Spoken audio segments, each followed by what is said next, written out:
The villagers of Akyem Nkwanta had many stories they told around their evening fires.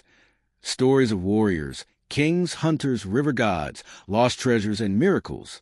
But in recent years, one story rose above all others, whispered with confusion, fear, admiration, and sometimes envy. It was the story of Adwoa Serwaa, the maiden whose urge no man in the entire village or neighboring villages could satisfy. Her beauty was undeniable.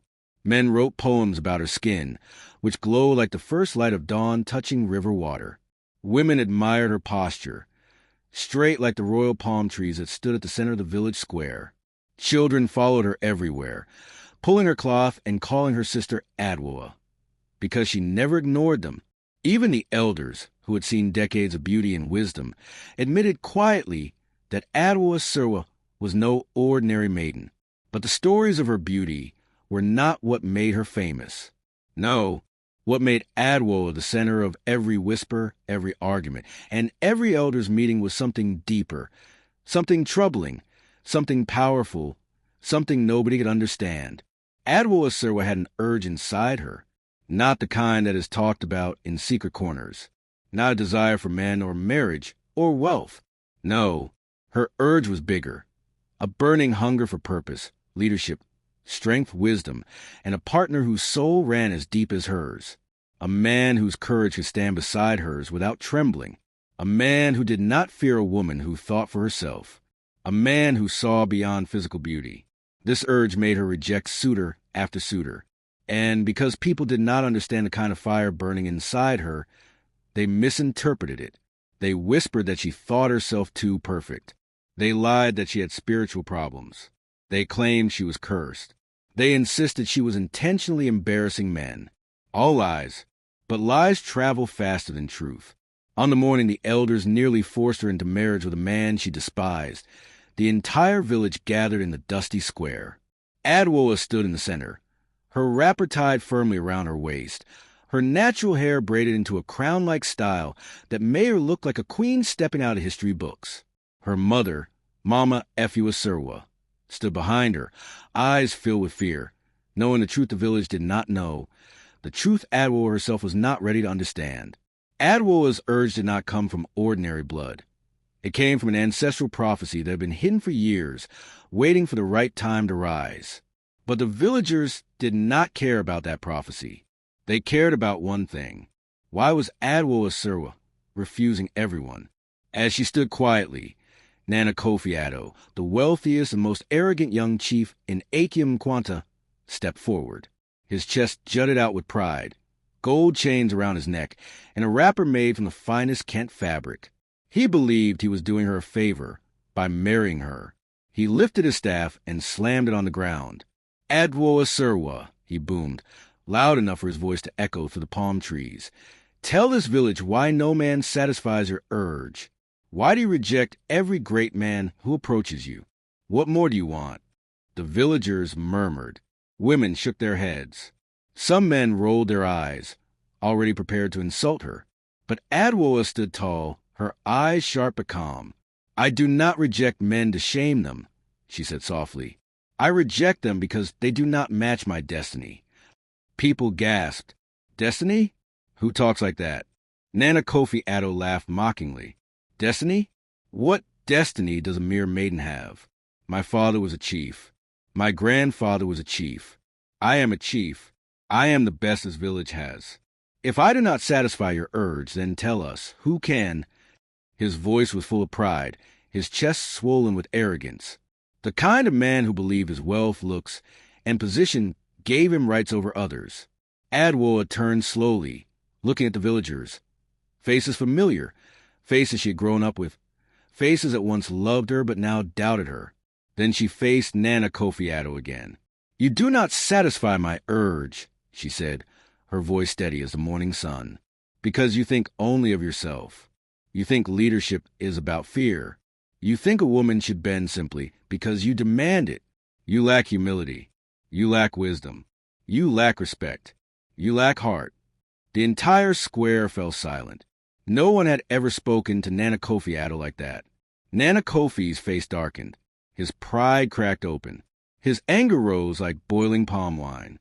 He stepped closer to her. You dare insult me in front of my people? You dare embarrass me? You! But before he could continue, something unexpected happened. A strong wind swept through the square, dust rising, leaves swirling, clothes flying. Children screamed and ran behind their mothers. Elders grabbed their staffs for stability. In the center of that chaotic wind stood Adwoa Serwaa, unmoved, unshaken. The wind parted around her as if it recognized her. Her wrapper fluttered violently. Yet her feet remained firm, planted like the roots of the ancient baobab tree near the village shrine. People stared at her. Fear entered their eyes. They began to whisper, "Is she a spirit? Is she calling the wind? Is she cursed? Is she blessed? What kind of woman is this?" Nana Kofi took a step back, shock written across his face. Mama Adwoa Serwaa covered her mouth, tears filling her eyes, not tears of fear, but tears of realization. The prophecy was beginning. The urge inside her daughter was waking up. When the wind finally settled, Adwoa Serwaa spoke again, her voice even more powerful. "I didn't choose this urge. It chose me, and until a man with a heart strong enough to walk beside me appears, I will accept no one."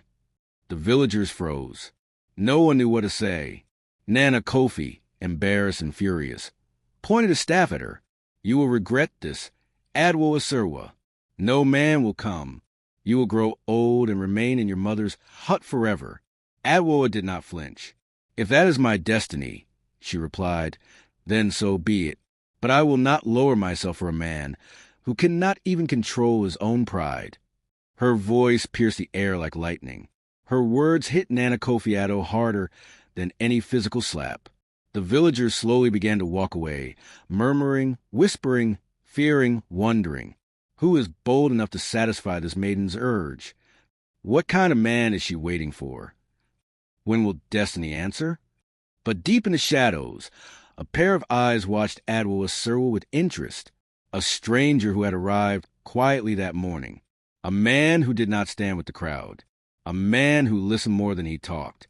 His name was Kojo Baffour, and though Adwoa did not know it yet, her destiny had just begun to move in his direction. Later that evening, as she walked home with her mother, Adwoa felt something shift in the air, like a drumbeat echoing in her soul. She looked up at the sky and whispered, "Who are you, Destiny? And where are you hiding?" The sky did not answer, but Destiny heard her, and it had already prepared its reply.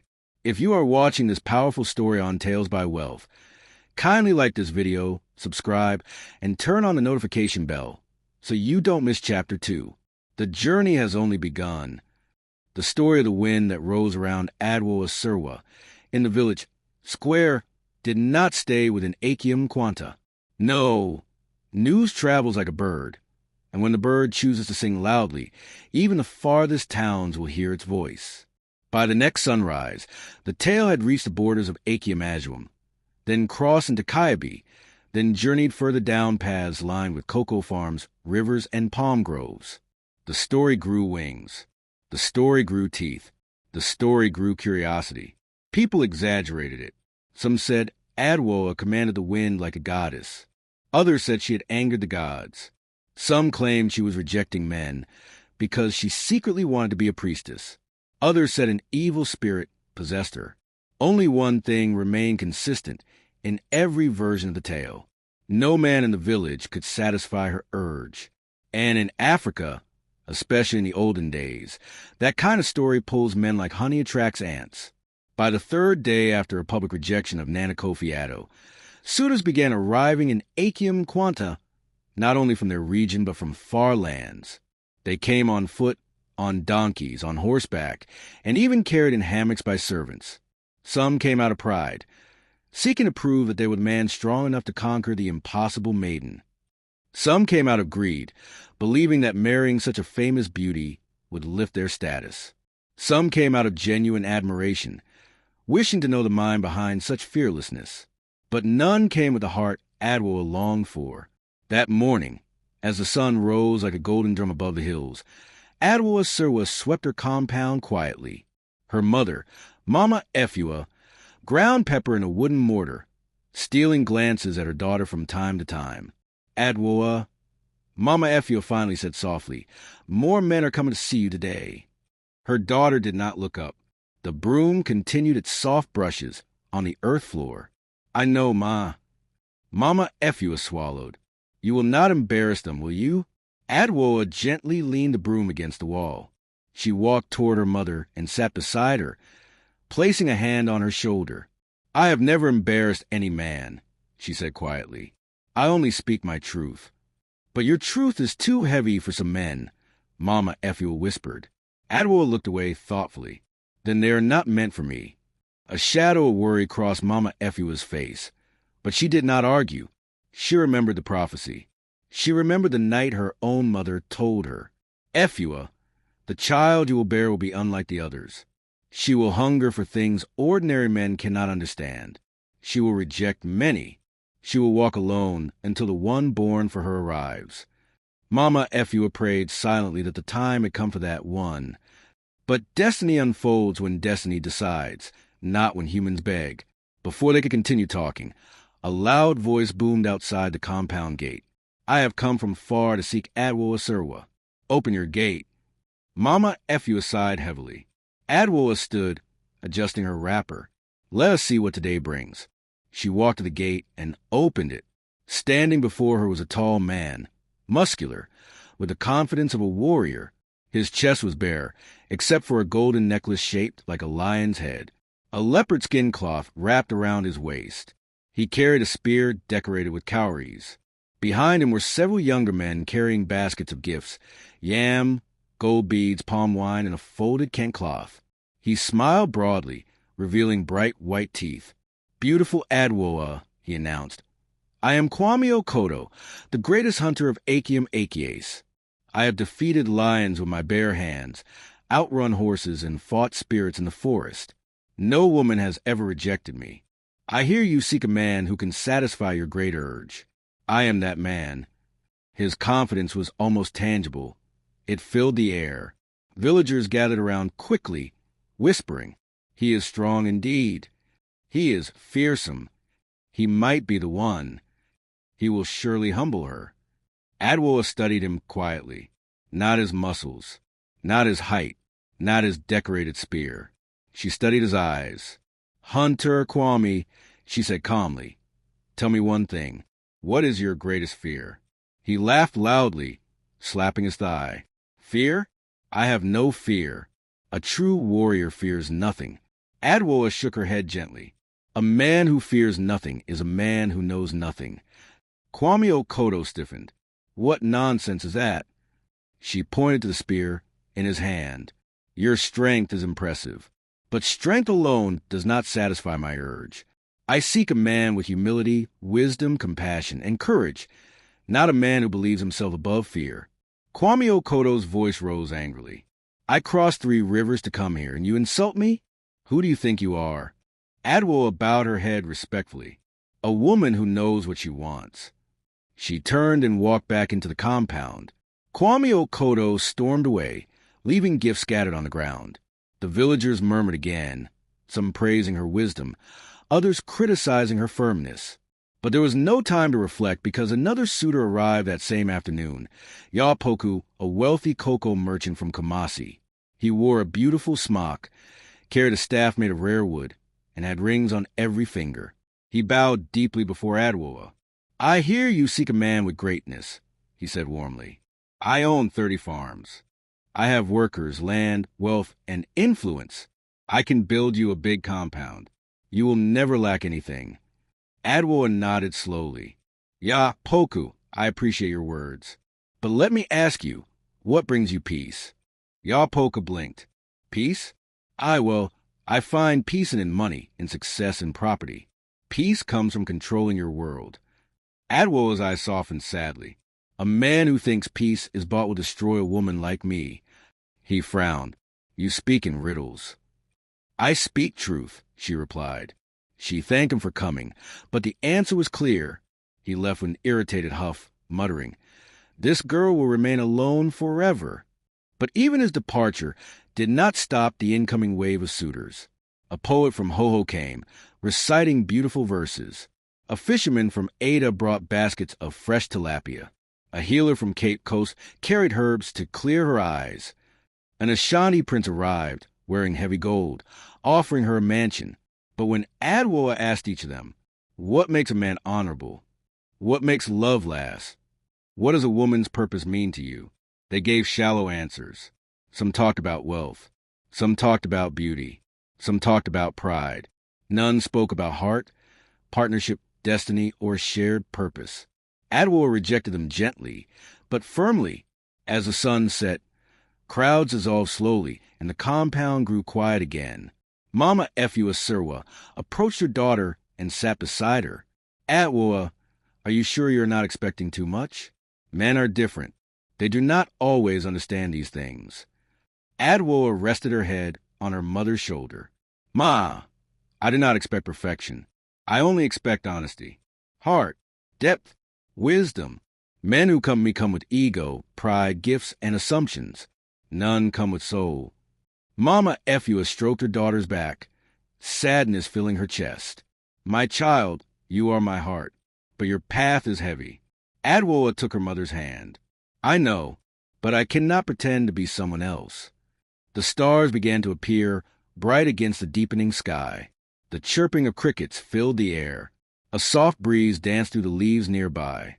And in that quiet moment, Kojo Baffour appeared again, not too close, not too far, standing calmly at the edge of the compound. His wrapper was old but clean. His stance was firm but humble. His presence was quiet, almost invisible if one was not paying attention. But Adwoa noticed him. Their eyes met for a brief second. Kojo did not smile. He did not bow. He did not rush to introduce himself. He simply nodded once, a simple gesture of acknowledgement, and then turned away. Adwoa felt something strange tug deep inside her chest. Not love, not attraction. Something else, something she could not yet name. Mama Adwoa followed Adwoa's gaze. Do you know that young man? She asked. No, Adwoa whispered, but something about him feels different. Mama Adwoa looked at her daughter carefully. Different how? Adwoa shook her head. I wish I knew. Far away, under a lonely neem tree, Kojo Baffour sat quietly, watching the sky. The voices of the rejected suitors still echoed in his mind. One sentence repeated itself. No man can satisfy her urge. Kojo smiled to himself, softly, knowingly. Then she has not met the right man, he whispered, and destiny stirred again. Unseen, unrushed, unavoidable. Night in Akyem Nkwanta had its own spirit. Not loud like the daytime when people shouted across compounds, pounded fufu, argued about politics, or called children back from play. Night carried a quieter power, an ancient stillness that made the heart hear things the ears normally ignored. On this night, the moon was unusually bright, hanging like a silver calabash above the village. Its light poured over the clay houses, the sleeping farms, the narrow footpaths, and the old shrine beside the giant baobab tree. Dogs barked occasionally, goats shuffled their hooves softly, and the wind hummed as if whispering forgotten names. Inside her mother's hut, Adwoa Serwaa sat awake, staring at the flickering oil lamp. Sleep refused to come, not because she was troubled by the suitors she had rejected, not because the villagers continued to gossip about her, not even because of Nana Kofi Addo's threat in the village square. No, Adwoa could not sleep because something inside her felt unsettled, like a drumbeat deep within her chest, like a voice calling her name from far away, like a spirit she wasn't ready to face. Mama Adwoa Serwaa sat across from her daughter, watching her with worried eyes. She knew this moment would come. She knew destiny could only hide for so long. Adwoa, she said gently, your food is getting cold. Adwoa pushed the bowl aside. I am not hungry, Ma. Mama Adwoa hesitated. Is your heart troubled?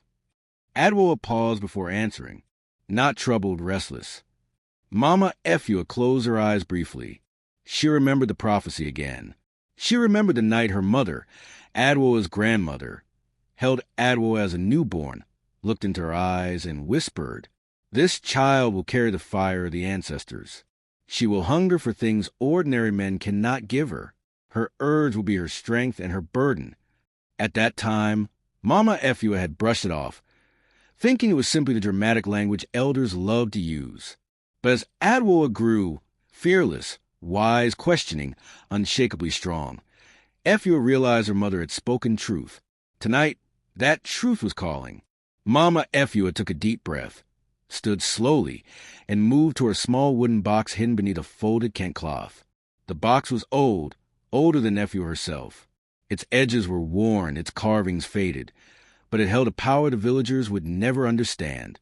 When she lifted it, Adwoa felt a strange tug in her chest. "Mama, what is that?" Efua placed the box gently between them and knelt beside it. "There is something I should have told you long ago," she whispered, "but I waited because I fear it would change how you saw yourself." Adwoa frowned. "What do you mean?" Mama Efua opened the box.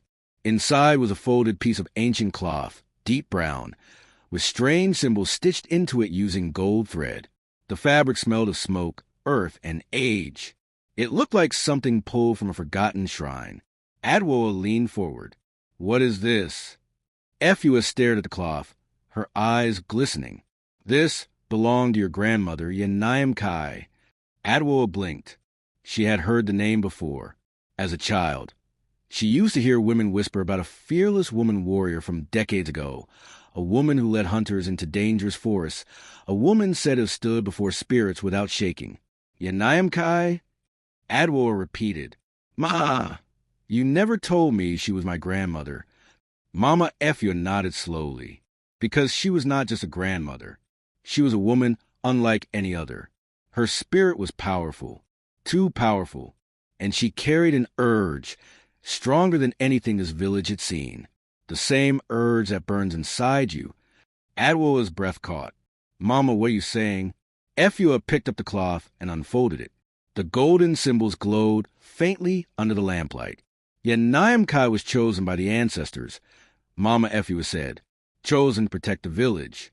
Chosen to carry wisdom, vision, and courage. She looked directly into her daughter's eyes. "And you inherited her gift." Adwoa felt her skin prickle. Her heartbeat quickened. The room suddenly felt smaller. "My urge came from her?" "Yes." "Why didn't you tell me?" Tears filled Mama Efua's eyes. "Because I did not want to burden you. I wanted you to live freely, to choose your happiness. But destiny does not wait forever." She gently placed the cloth in Adwoa's hands.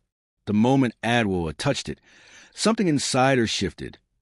Like a door she never knew existed suddenly creaked open. A soft humming filled her ears. A warm sensation traveled from her palms up to her shoulders, then to her chest, settling deep within her heart. "What is happening?" Adwoa whispered. "You are awakening." Mama Efua replied. Adwoa stared at the cloth, her voice trembling slightly. "What does this mean, Ma? Why do I feel heavier?" "Because this urge is not just inside you," Mama Efua explained. "It is part of your soul. It is your purpose. And until the man born to walk beside you appears, that urge will keep rejecting everyone else." Adwoa swallowed hard. "So I am not being too demanding?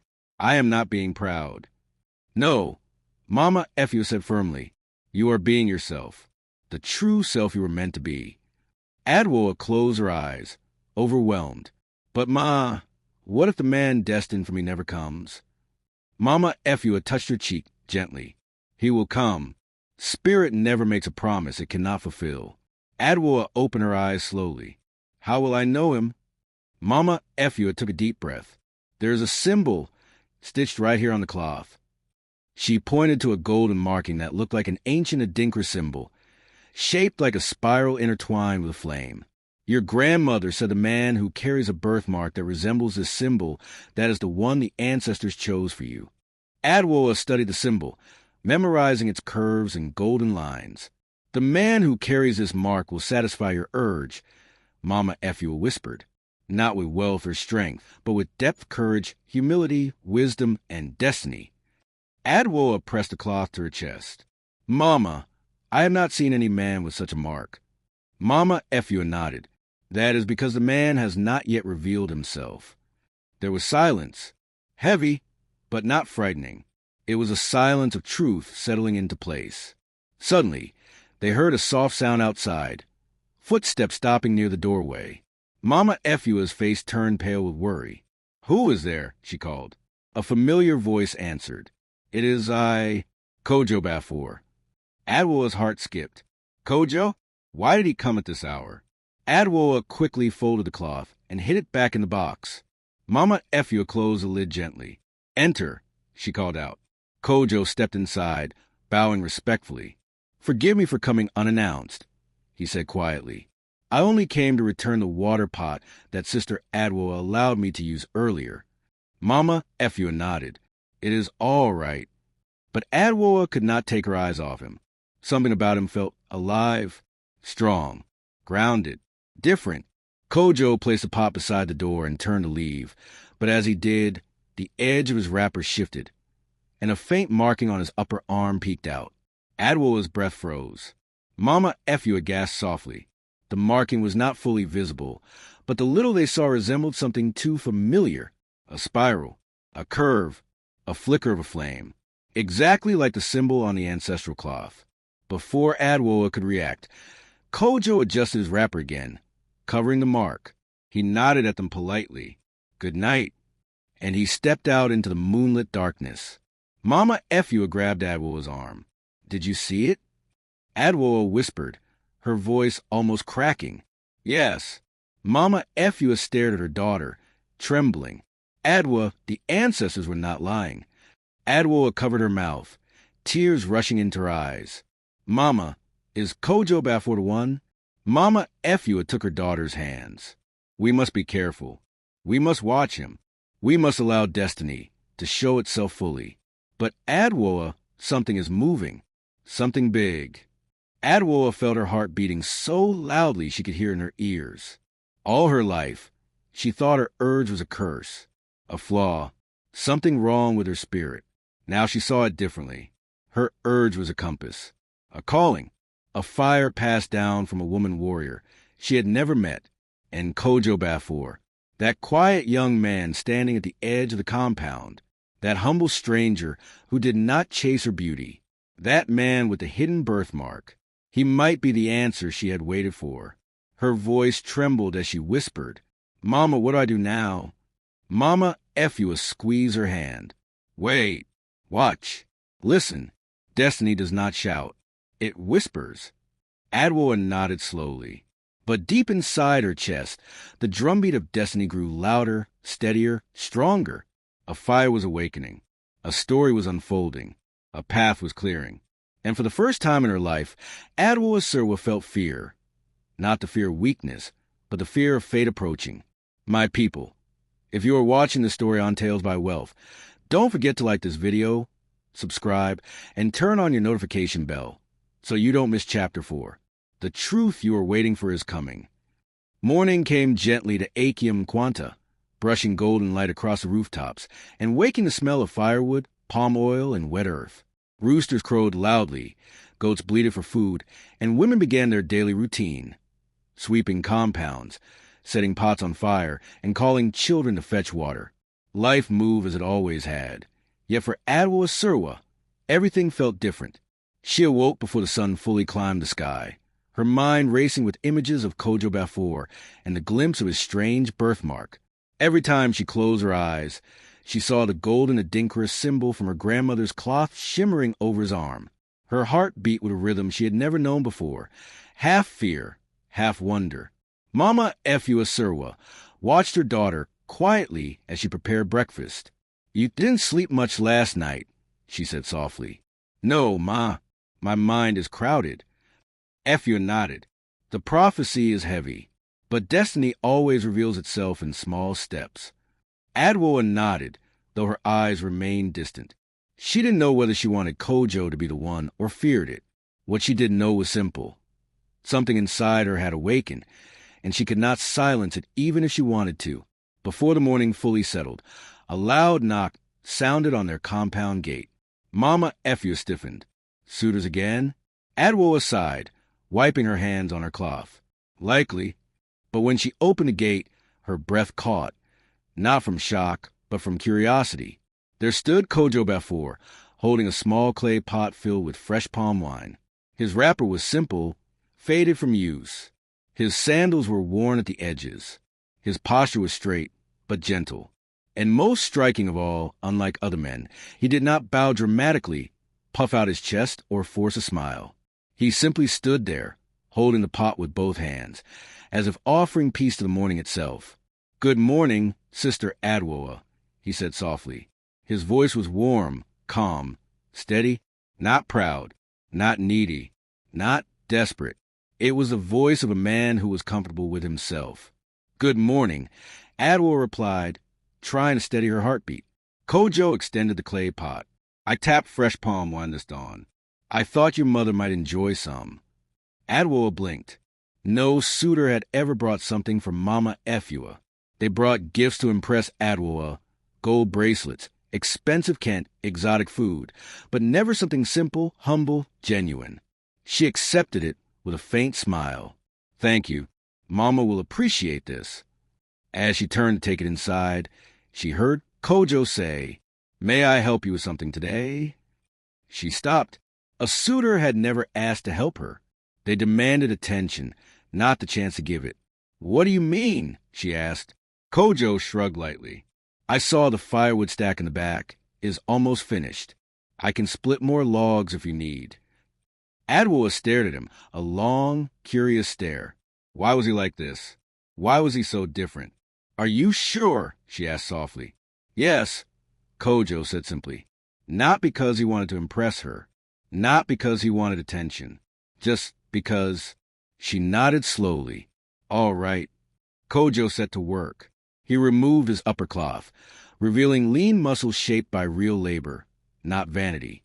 As he lifted the axe and struck the logs, Adwoa watched quietly from the doorway, not because of his body, but because of the way he moved. He worked with ease, with focus, with purpose. He didn't slam the axe aggressively, like many men would to show off their strength. He didn't grunt loudly. He didn't keep checking if she was watching. He simply worked. Calm, steady, present. Mama Efua joined Adwoa, watching from behind the curtain. "That young man has humility," Efua murmured. "And humility is a strength many men lack." Adwoa felt warmth settle deep in her chest, but she wouldn't let her feelings run without understanding. When Kojo finished, sweat glistened on his skin. He picked up the split logs and arranged them neatly along the back wall, stacked straight, organized, thoughtful. Adwoa approached him slowly. "You didn't have to do all that." Kojo wiped his forehead with the edge of his wrapper. "I know," he replied, "but I wanted to." She studied him. "Why?" He looked at her, not the way men looked when they desired her. His stare held no hunger, no expectation, no claim. "I don't help people to earn something from them," he said quietly. "I help because that is who I am." His words hit her more deeply than he could ever know. Most men came to her with pride. They wanted her beauty. They wanted to tame her strength. They wanted to say they conquered the maiden who rejected all suitors. But Kojo, different. He wasn't performing. He wasn't pretending. He wasn't trying to impress her. He was simply himself. Before she could respond, Nana Kofi-Addo appeared at the gate, surrounded by two of his followers. His face twisted when he saw Kojo, shirtless, sweaty, muscles glistening, standing confidently beside Adwoa. "What is the meaning of this?" Nana Kofi barked. Adwoa crossed her arms. "Meaning of what?" Nana Kofi pointed at Kojo, sneering. This nobody, this stranger, this poor wanderer, working in your mother's compound like he owns it." Kojo stepped back humbly. "I only came to help." Nana Kofi scoffed.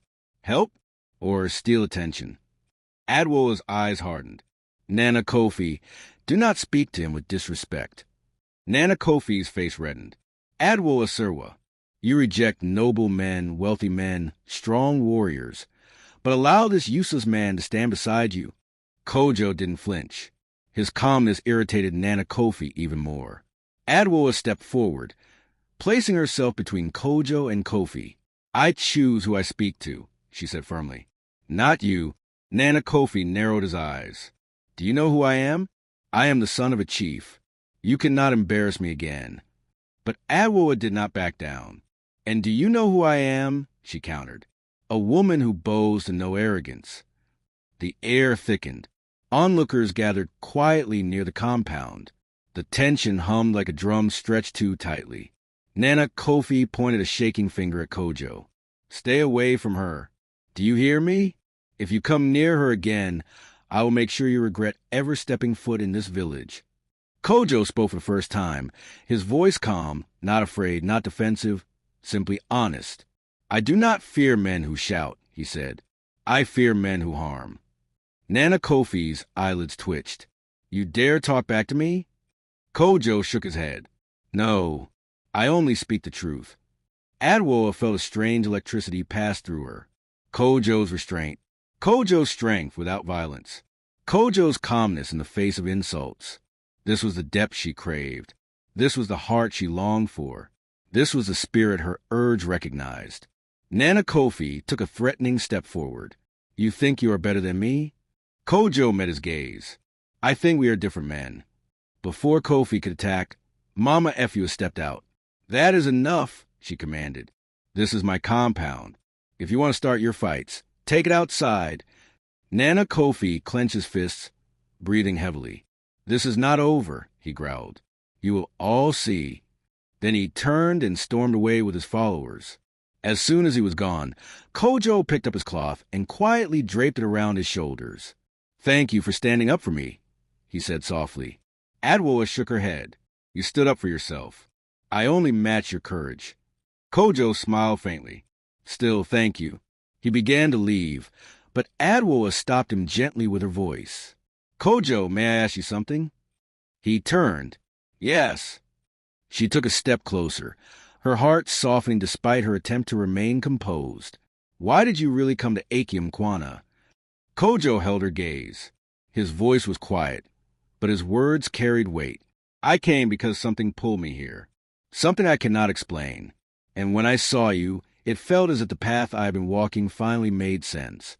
For a moment, the breeze paused, respectful, listening. Adwoa felt her breath tremble. "And what path is that?" she whispered. Kojo hesitated before replying. "The path of finding where I belong." His words lingered in the air like incense smoke. Then he bowed his head slightly, not as a suitor, not as a man trying to win her, but as a soul acknowledging another soul. "Have a peaceful day, Sister Adwoa," he said softly, and he walked away, disappearing down the narrow path that led toward the river. Adwoa stood frozen. Her urge, always loud, always stubborn, always restless, suddenly became quiet. Not silent, not gone, just quiet enough to listen. For the first time in her life, she felt a whisper inside her, soft but certain. "This one is D." The sun dipped behind the tall hills of Akyem Nkwanta, washing the village in warm orange light. Evening had always been Adwoa Serwaa's favorite time, when the weather softened, the breeze cooled, and the world felt calm enough for thoughts to breathe. But tonight, calmness refused to settle. Something in the air felt disturbed, unsettled, restless, as if jealousy itself had taken a seat in the village square. Ever since Nana Kofi Addo saw Kojo Baffour in Adwoa's compound, rumors had spread like dry leaves blown by harmattan wind. "I heard Adwoa is secretly seeing that stranger." "Kojo Baffour? The one with no family?" "Yes, oh. She lets him into her mother's compound before the sun rises. That girl has lost her senses. After rejecting chiefs and princes, she picked a poor boy with nothing." Each gossip added fuel to the fire. Each whisper stroked Nana Kofi's rage until he felt it burning through his veins like hot palm wine. By mid-afternoon, jealousy had taken full control of him. He gathered a small group of his loyalists, men who followed him because of his father's chieftaincy, his wealth, and his intimidating presence. These were the same men who bowed when he raised his staff and laughed at jokes he didn't finish. Tonight, those men would help him carry out his plan. He stood in his family compound, pacing with heavy steps, his gold anklets jingling, his face twisted with resentment. How dare she embarrass me again? How dare that stranger stand beside her as if he has any right? He must be taught a lesson. "But Nana," one of the men said carefully, "what exactly do you want us to do to him?" Nana Kofi stopped pacing. He narrowed his eyes. "You will see." He grabbed a small black bag from the ground, its contents unknown to the men, and headed toward his shrine room. The men exchanged nervous glances. Everyone in Akyem Nkwanta knew Nana Kofi dabbled in questionable things. Nothing openly forbidden, but dangerous enough for whispers. Inside the shrine room, Nana Kofi knelt beside an old calabash filled with cowries. He placed the bag beside it and bowed his head. Words spilled from his lips. Not prayers, not blessings, but dark requests whispered to ancestors whose names he did not fully know. Outside, the men waited, fear growing in their hearts. When Nana Kofi returned, his expression was colder than before. "Tonight," he said calmly, "Kojo Baffour will be disgraced. By morning, the whole village will know he is a thief." The men looked shocked. A thief? But he hasn't stolen anything. Nana Kofi smirked. "Not yet." Without another word, he headed toward the marketplace storage hut. Meanwhile, Kojo Baffour sat by the riverbank, carving a small piece of wood. He wasn't creating anything special, just shaping the wood, smoothing its edges, let his hands keep busy while his mind traveled. He had seen the anger in Nana Kofi's eyes. He had heard the whispers in the village. He knew trouble was drawing near, but he didn't regret helping Adwoa Serwaa. Not for a second. He remembered the way she had looked at him earlier, the softness in her eyes, the curiosity, the strength. He had never met a woman like her. Not one who spoke boldly without destroying others. Not one whose heart looked heavier than her shoulders. Kojo sighed, skipping a stone across the river, watching it bounce 3 times before sinking. Kojo. He turned to see a familiar face approaching. Opening yaw, an elder who had taken a liking to him since he arrived in the village. "Good evening, elder," Kojo said respectfully. The elder sat beside him, his tired bones cracking softly. "Kojo, my son, be careful." Kojo frowned. "Careful of what?" "Y'all lean closer. There is danger around you. I've seen in the way the wind behaved today, and in the animals, they are restless. And most of all, I saw Nana Kofi heading toward the storage hut with his men." Kojo blinked. Why would he go there? Yaw sighed. Nothing good follows a man when jealousy sits in his chest. Kojo lowered his eyes. "I do not seek to fight him." "I know," the elder said, "but jealousy fights even when you don't." Yaw stood slowly and placed a hand on Kojo's shoulder. "Protect yourself. Walk wisely. The village is watching you with 3 eyes, one curious, one fearful, one angry." Kojo nodded. "Thank you, elder." When the elder left, Kojo stared at the river again, the peaceful water no longer calming. Back in Adwoa's compound, Mama Efua looked up from her cooking. "Adwoa, my spirit is uneasy," she said. "The air is changing. Something dark is approaching." Adwoa placed a calabash of water on the table and exhaled deeply. "I feel it too, Ma, and I fear that Kojo will be in the middle of it." Mama Efua gripped her daughter's hand. "You must be careful how you move. Jealousy is a dangerous spirit. It can blind even the wisest man." Adwoa nodded. "I will go to the river to check if he is still there." "You must not go alone," Efua warned. "I won't," Adwoa said softly. But truthfully, she wasn't thinking about her own safety. Her heart simply wouldn't rest until she knew Kojo was safe. Night fell fully, and with it came the chaos Nana Kofi had been preparing. He and his men crept into the marketplace storage hut, where the village kept yam and dried fish for communal events, and broke the lock. They entered quickly, placing stolen items. Dried fish wrapped in cloth, a small bag of maize, and a pot of palm oil, all carefully recorded by the village elders. Once the items were placed, Nana Kofi grinned wickedly. "Now we plant evidence." He motioned to his men, and they dropped Kojo's old piece of cloth, stolen from where Kojo usually bathed at the riverside, inside the hut. Then they scattered footprints leading away from the door. "Tomorrow," Nana Kofi gloated, "the elders will declare Kojo Baffour thief." The men followed him out, fear etched across their faces. But fate was already watching, and destiny does not sleep. At dawn, as the villagers gathered to take stock of the storage hut's food, the head elder, opening Kwame Mensa, noticed a broken lock. "Who has done this?" he thundered. People murmured loudly. The elder stepped inside, gasping when he saw the missing food items. Then he spotted the piece of cloth lying near the doorway. His voice rose with anger. "Bring Kojo Baffour. His cloth is here." People gasped. Others shook their heads in disappointment. A few smiled secretly, happy to see the stranger fall. Kojo was fetched immediately. When he arrived, villagers surrounded him, some pointing fingers, some whispering accusations. "Thief! I knew it." He pretends to be humble. It is the humble ones who steal at night. He wants to win Adwoa by pretending. Kojo stood silent as they dragged him before the elders. Opening Nkwanta raised the cloth. "Is this yours?" Kojo looked at it. It was indeed his. The cloth he left near the river each time he bathed. "Yes, it is mine," he said calmly. The villagers burst into uproar. "Aha! He admits it. Thief. Criminal." The elder lifted his staff. "Kojo Baffour, do you deny stealing from the storage hut?"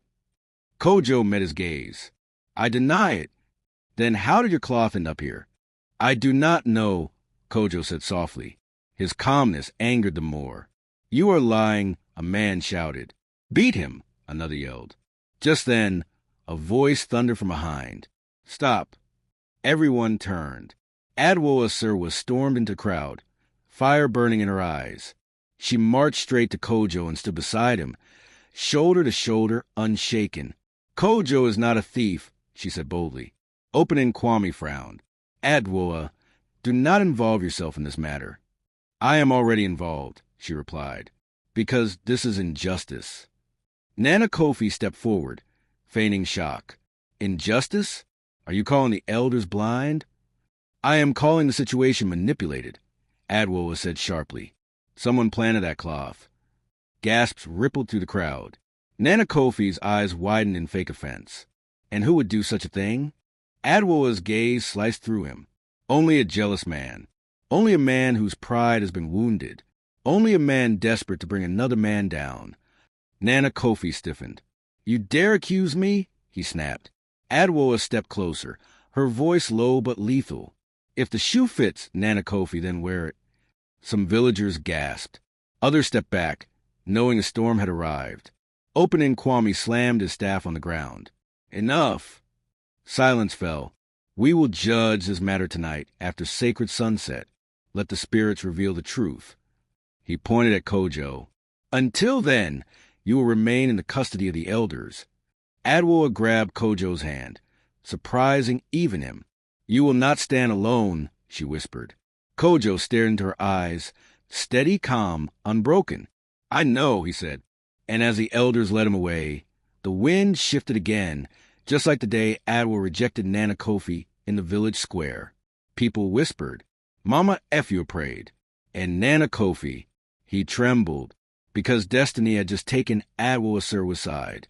Evening settled over Akyem Nkwanta like a blanket woven from silence, tension, and the heavy breath of the ancestors. The entire village waited for the night judgment, the moment when Kojo Baffour would stand before the elders to defend himself against the accusation of theft. Rumors swirled like dust. Eyes watched from every corner. Hearts fluttered with excitement, fear, and suspicion. But deep within Adwoa Serwaa's chest, a storm brewed. All day, she had remained restless. Her mind replayed Kojo's calmness, his gentle strength, the way he stood without fear even as the villagers accused him. Her heart ached in a way she had never known before, not because she was in love, but because something inside her recognized him, connected to him in a way that frightened her. The marking on his arm, the symbol on her grandmother's cloth, the prophecy, the urge inside her that had been restless for years. Everything pointed in one direction. Destiny.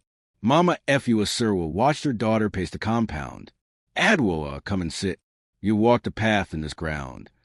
Adwoa shook her head, her fingers digging into her wrapper. "Nah, Kojo is innocent. You know it. I know it. The elders know it. But the village wants a sacrifice. And Nana Kofi." Her voice tightened with anger. "Nana Kofi wants to destroy him." Mama Efua gently pulled her daughter close. "Listen to me, my child. Destiny does not break because of lies. Destiny does not bow to jealousy. The truth will come out. Adwoa swallowed. But what if they punish him? What if they beat him? What if... Mama Efua held her face. Adwoa, if Kojo is truly the man of your prophecy, then the ancestors will not allow him to fall. The words soothed her slightly, but fear still clung to her spirit. Suddenly, a strange wind blew through the hut, cold, sharp, unnatural. The oil lamp wavered, its flame bending sideways before shooting straight upward, as if pulled by invisible hands. Mama Efua gasped. Adwoa, the spirits are near. Adwoa turned toward the doorway. Outside, the air shimmered faintly, like heat rising off a desert floor, but this was nighttime and the air was cool.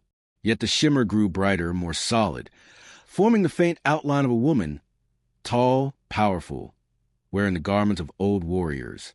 Adwoa's breath left her body. Mama, what is that? Mama Efua fell to her knees. Oh, ancestors, it is her. It is Yanayamkai. The shimmering figure stepped fully into view. She was not like ordinary spirits described in stories. Her presence was bold, commanding, radiant with ancient authority. Her skin glowed like bronze under moonlight, her eyes sharp as eagle talons.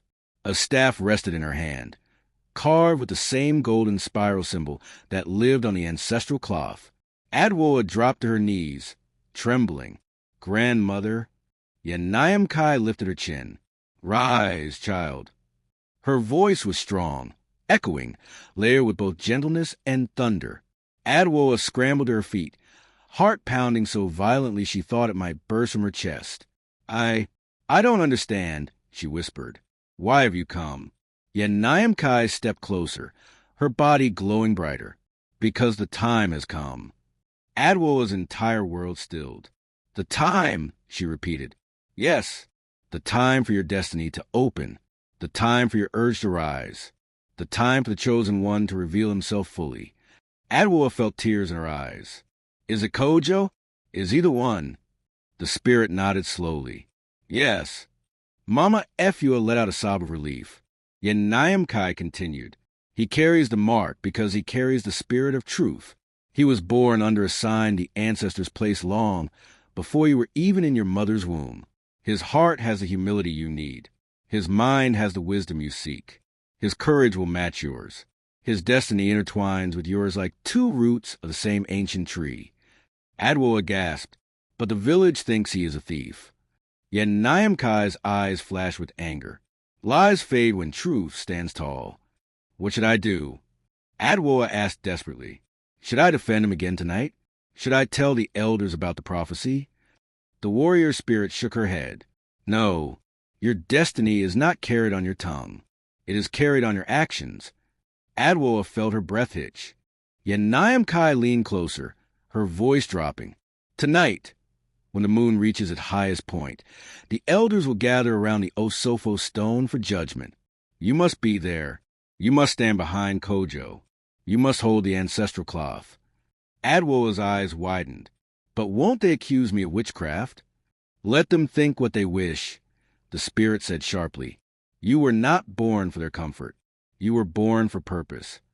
The wind howled suddenly, shaking the walls of the hut. Mama Efua cried out, shielding her face. Adwoa steadied herself. What will happen if I stand behind him with the cloth? Yet Nyamkai smiled, a fierce, proud smile. The ancestors will reveal the truth. The falsehood planted against Kojo will burn away. Nana Kofi's treachery will come to light. Adwoa clenched her fists. And what of Kojo? Will he be harmed tonight? The spirit's expression softened. He will face fear. He will face judgment. But he will not fall. The ancestors walked beside him. Then the spirit placed a glowing hand on Adwoa's head. Warmth spread through her entire body. Her spine straightened, her chest expanded, her senses sharpened. Yet Nyamkai's voice grew deeper. Adwoa Serwaa, you are the granddaughter of a warrior. Do not bow to men who fear your strength. Do not bow to lies. Do not bow to jealousy. Stand tall. Adwoa inhaled deeply. Her urge, the urge she had battled for years, rose inside her like fire. Not wild, not chaotic, not confusing. purposeful, focused, alive. When Adwoa opened her eyes, the spirit had begun to fade, blowing away like smoke caught in wind. Her final words echoed, "When the moon is highest, the truth shall walk." The room returned to normal, the lamp flickering gently. Mama Efua rushed to hold her daughter. "Adwoa, my child, are you all right?" Adwoa stepped back with new strength. "I am," she said softly. "For the first time, I am." Night arrived faster than expected, as if the sky itself hurried to witness the coming truth. The entire village gathered in a large circle around the Osofo stone, an ancient flat rock used for spiritual judgment. Torches burned on sticks planted in the ground, casting long shadows across the faces of villagers. Kojo Baffour stood in the center, hands tied behind his back, head held high. He was not afraid, though the crowd buzzed with anticipation. Nana Kofi Addo stood near the elders, smirking with pride. In his mind, everything was already decided. "Criminal," someone whispered. "He fooled us," another muttered. "I knew he was too quiet," someone hissed. The elders raised their staffs. The torches crackled. Silence fell like a hammer. Opening Kwame Mensah spoke. "Tonight, we call upon the spirits to reveal truth. If Kojo Baffour is innocent, let the ancestors protect him. If he is guilty, let them expose him." The villagers murmured their agreement. Kojo closed his eyes, and at that exact moment, Adwoa Serwaa stepped out of the darkness. Gasps erupted. "She came. Why is she here? Is she bewitched by him? What is she carrying?" Adwoa walked slowly toward the center, her face calm, her spirit firm. In her hands, folded carefully, was her grandmother's ancestral cloth. Kojo's eyes flew open when he saw her. Confusion and awe flickered across his face. Nana Kofi took a step forward. "Adwoa, what are you doing here? This is not your place." Adwoa ignored him. She walked straight to Kojo and stood behind him, exactly as Yanayamkai instructed. Opening Kwame raised his staff. "Adwoa Serwaa, why have you come?" Her voice carried across the silent crowd. "I have come because truth needs a witness, and I will stand with the innocent." She unfolded the ancestral cloth. The golden symbol shimmered like a living flame. The villagers gasped again. "That cloth, it looks ancient. What is she doing?" Nana Kofi panicked. "This is nonsense. She is trying to confuse the spirits." But his voice shook. Opening Kwame stepped back slightly, fear creeping into his eyes. "Child, do you know what you hold?" Adwoa nodded. "My grandmother's truth." She placed the cloth on the Osofo stone. Wind roared suddenly, strong, violent, wild. Torches flickered. Flames danced sideways. Dust lifted from the ground. The villagers screamed. "What is happening? Are the ancestors angry? Is this a sign?" Kojo's birthmark glowed faintly beneath his wrapper. Adwoa closed her eyes, and the spirit of Yanayamkai's voice echoed across the wind. "Let truth rise." The cloth glowed brighter. The Osofo stone hummed. Nana Kofi stumbled backward, and the lie he planted began to unravel. The Osofo stone shook beneath the ancestral cloth, trembling with a force no human hands could control. Dust lifted in spirals. Torches guttered sideways, and the villagers screamed as wind circled violently around the judgment ground. It was no ordinary wind. It was the kind that carried the footsteps of ancient spirits, the kind that arrived only when truth was about to walk. Adwoa Serwaa stood behind Kojo Baffour, her head held high, heart pounding like a sacred drum. The ancestral cloth glowed brighter than any torch, its gold threads pulsing with a life of their own. The villagers backed away, fear and awe mixing in their eyes. Nana Kofi Addo, the orchestrator of the lie, took several shaky steps backward, his bravado cracking like dry clay under rain. "What is this madness?" he shouted over the howling wind. "She is controlling the spirits. She wants to protect the thief." But even as he said it, his voice trembled, because the wind did not surround Adwoa alone. It circled Kojo too. It circled the elders. It circled the Osofo stone itself. The ancestors were not confused. They were not blind. They were angry. Opening Kwame Mensah, the head elder, lifted his staff, but his hands shook. Adwoa, what have you done? What cloth is this? Adwoa's voice rose clearly through the wind. A truth cloth, my grandmother's cloth, the cloth of Nkwanta, warrior of Akyem Nkwanta. Gasps spread to the crowd like fire touching dry leaves. Nkwanta? She was real. I thought she was a myth. The ancestors called her. Nana Kofi's eyes bulged. Yeah, Nkwanta? That witch? That ghost? The wind struck him hard, swirling around him violently until he felt his knees. You see, villagers whispered, the spirits reject him. He speaks insults in a sacred moment. He will bring a curse on us. Kojo remained silent, his body steady though his wrists were tied.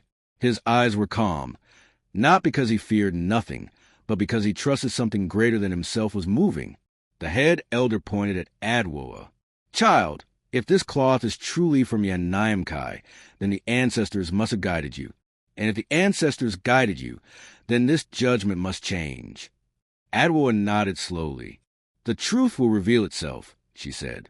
Before another word could be spoken, a thunderous boom cracked the sky, not from lightning, but from the very ground beneath the Osofo stone. A white, blinding light shot upward, forcing everyone to shield their eyes. When the light dimmed, something unbelievable appeared. A second stone had risen beside the Osofo stone, round, smooth, glowing faintly. On its surface, the spiral flame symbol appeared, the same symbol on Kojo's hidden birthmark, the same symbol on Nkwanta's cloth. The villagers froze in awe. What sign is this? It must be the ancestral mark. The chosen one. Kojo stared at the symbol, his eyes wide. Adwoa stepped closer. Kojo, she whispered, show them your arm. He hesitated, for the first time looking unsure. Adwoa, this birthmark. I have always hidden it. It makes people fear me. They should, Adwoa replied softly, because you carry destiny. Kojo took a breath and loosened his wrapper.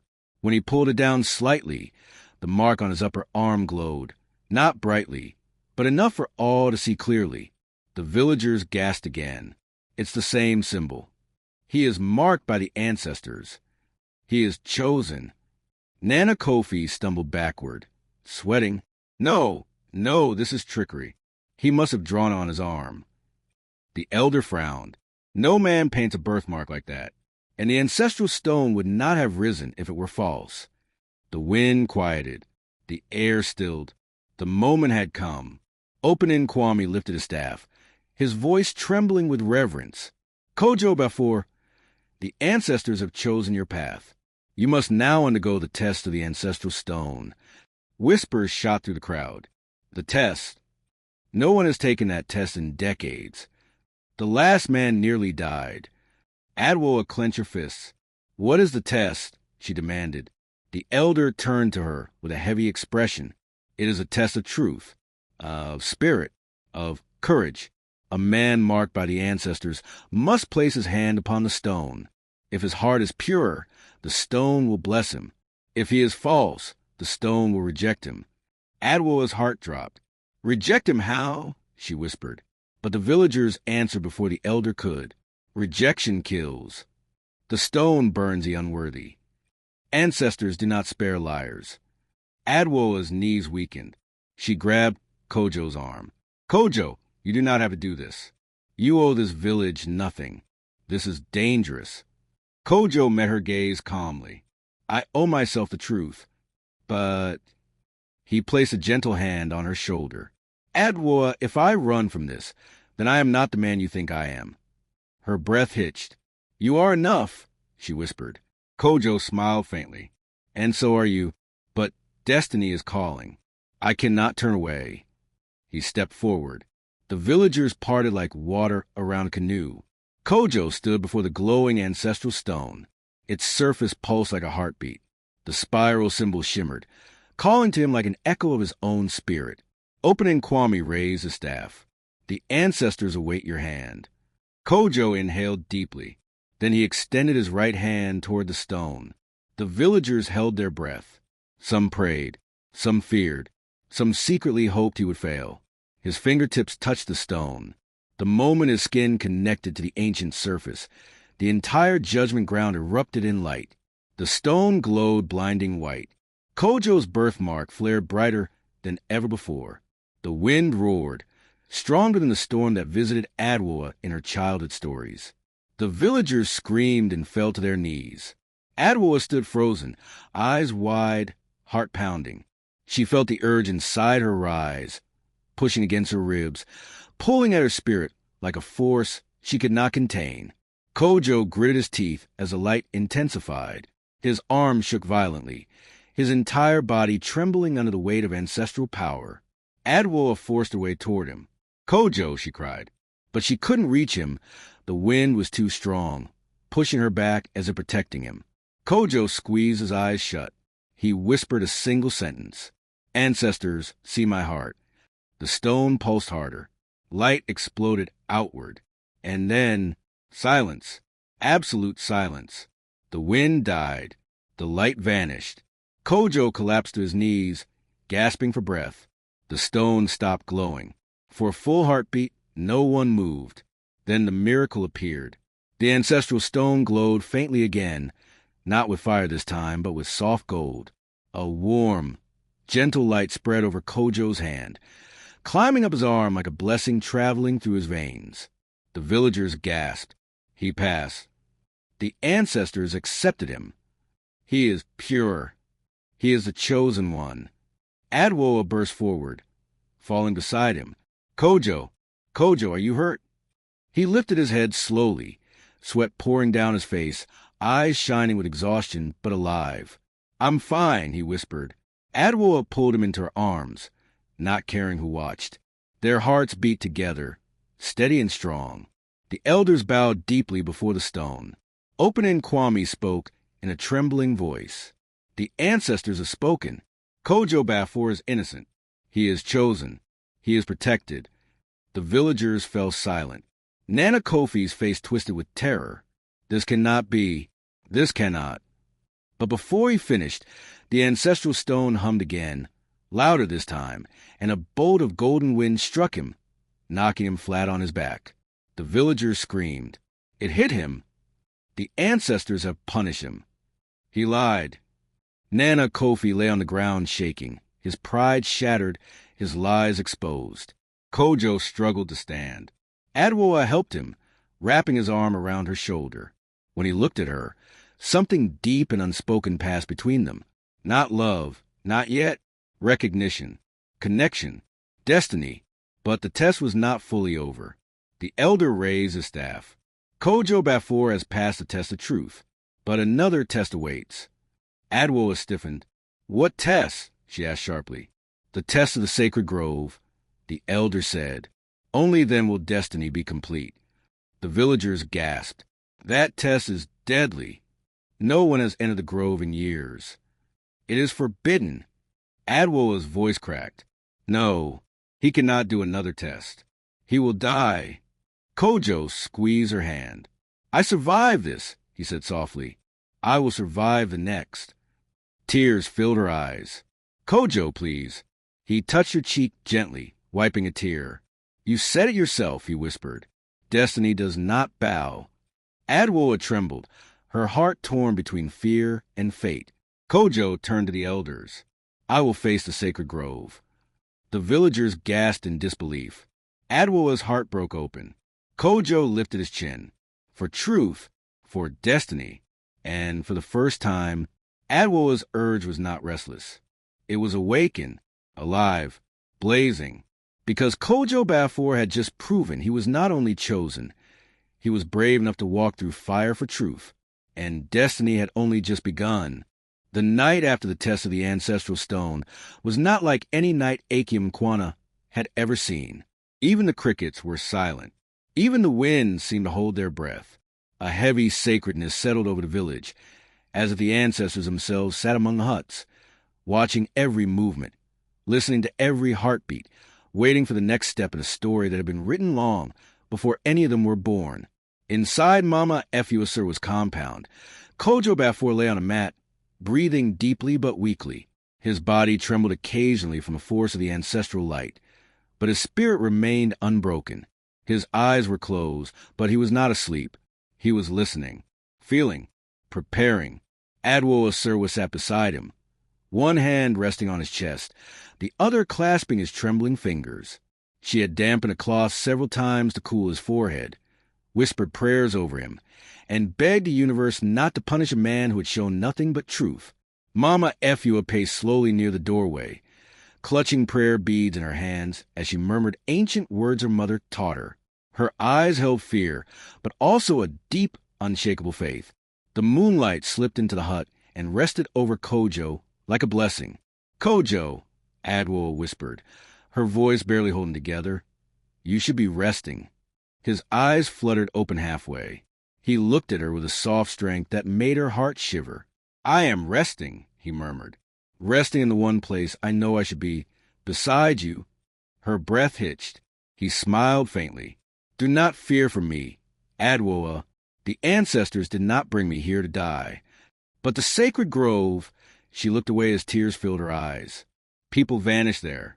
Spirits guard that place fiercely. Men who enter do not always return." Kojo squeezed her hand gently. "Destiny never asked for comfort," he whispered. "Only courage."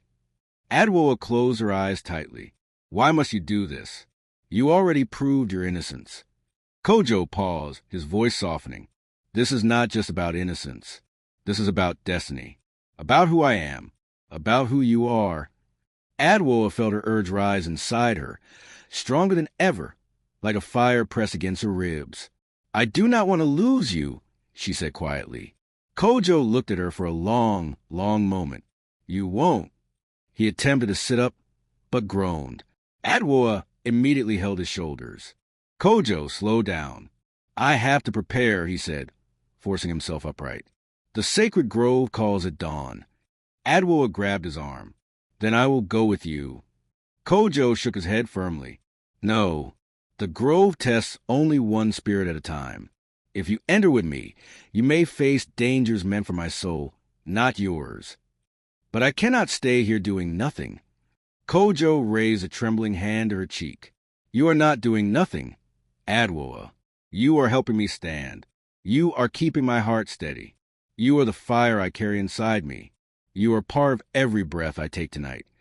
Her eyes glistened. Mama Efua spoke for the first time. "My child, let him walk his path. If the ancestors chose him, they will not abandon him." Adwoa looked at her mother, then at Kojo, her heart heavy but full of awe. "Kojo Baffour," she whispered, "when you step into that grove, remember you do not walk alone." Kojo smiled weakly. "Yes," he murmured, "I walk with destiny. And with you." Dawn broke quietly, painting the sky with soft streaks of gold and pale blue. Birds chirped gently, unaware of the sacred journey about to begin. The village elders gathered near the edge of the forest, their staffs planted firmly in the earth. Villagers stood at a safe distance, whispering nervously. The sacred grove loomed ahead, a thick wall of tall trees, dense vines, and ancient shadows. No sunlight touched the ground inside. It was said that the grove was older than Akyem Nkwanta itself, older than the hills, older than the ancestors who guarded it. Kojo stood before the entrance, his body weakened but his spirit unshaken. His wrapper was tied tightly around his waist. His birthmark glowed faintly beneath the fabric, pulsing like a heartbeat. Adwoa stood behind him, refusing to leave. Mama Efua stood beside her, hands trembling with prayer. The head elder stepped forward. "Kojo Baffour, do you accept the test of the sacred grove?" Kojo nodded. "Yes." "Do you understand that once you enter, only truth can protect you? No man, no woman, no spirit outside the grove can interfere." "I understand." "And do you walk this path willingly?" Kojo inhaled deeply. "I walk it as the ancestors command." The elders lowered their staffs. "The grove will judge your heart." A strange silence followed. Kojo turned toward Adwoa. For a moment, just one moment, the world melted away. No villagers, no elders, no spirits, just them. "Come back to me," she whispered. "I will," he replied, "because I finally know where home is." Before she could respond, Kojo stepped into the sacred grove. The vines parted for him, the shadows swallowed him, and the grove accepted him. Inside, darkness wrapped around Kojo like a cloak. The air felt thick, heavy, alive. Every sound echoed, every breath, every heartbeat, every step. Kojo! The voice was soft, distant, echoing like memory. He turned. Nyamkai's spirit stepped out of the shadows, glowing with ancient light. "Grandmother," Kojo whispered. "You know me," she said, her eyes shining. "Yes," he said. "Your spirit visited my dreams when I was a boy." She nodded. "You were chosen long before you were born. But destiny tests even the chosen." Kojo swallowed. "What must I do?" She lifted her staff. "You must walk to the grove and confront the three spirits of truth, not with strength, not with pride, but with the honesty of your soul." Kojo nodded. "I am ready."